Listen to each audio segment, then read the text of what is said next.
Building a CRM in Bubble.io allows you to create a fully custom, no-code customer relationship management system tailored to your business needs. Here's how to do it. Create a new project. Log into Bubble.io, click New App, and give your CRM project a name. Design your UI.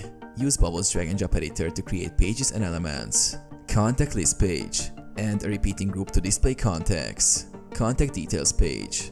Include fields like name, email, phone, notes, status, and last contacted. Set up the database. Go to the Data tab and create a new data type, for example contact.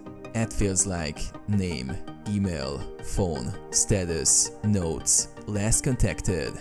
Build workflows. Set workflows to handle actions like adding a contact, updating status, logging notes, and sending follow-up reminders. Add search and filters. Use Bubble's search tools to let users filter contacts by name, status, or other fields. Enable user roles. Set privacy rules so only certain users can view or edit CRM data. Go live. Test your app, then deploy it to live. You now have a working, scalable CRM system, fully customized with Bubble.